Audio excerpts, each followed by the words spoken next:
ìpaná ìwọlá bùgbé sọ́nà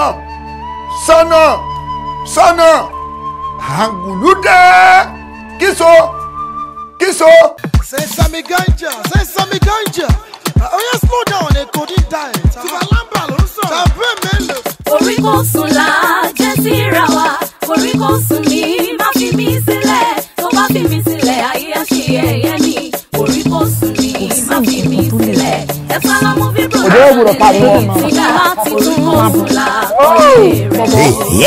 Sinimá titun kò ní kó sùn gàgà ló mú irun dúró ọ̀yà ló yà tiẹ̀ lọ́tọ̀ọ̀tọ̀ àdánìyẹ kan bẹ̀ ló yà mí lálábàárẹ̀ ọ̀dẹ nínú oko kò ní kó sùn lọ́jọ́ dídùn lọ́jọ́ kíkan nígbà òjò nígbà ẹ̀rùn lọ́jọ́ tí wọ́n jọ ń rẹ́rìn àtọ́jọ́ tí wọ́n jọ ń sunkún kìdí ló gbà kàtà lọ́wọ́ àkìtì ajáwo ló lágbára tó já ọmọlẹ́yìn ẹkùn ẹ wò ó sinimá titun kò ní kó sùn endless love passion at gripping to love and to let live sinimá titun kò ní kó sùn as produced by Olatunji Afolayan with a high sense of direction by Damola Olatunji, starring Damola Olatunji, Ronke Ojo, Adebayo Salami Ogabelo, Rasako Woko Niran Bilida, Nafisat Olayiwola, Soji Taiwo, Kola Ajeyemi, Temitope Aremu, Nifemi Orente, and many more. Nínú sinimá titun Kò Rí Kò Sùn, subtitled in English. Ó ti jáde sórí VCD nìkan kásàgbà.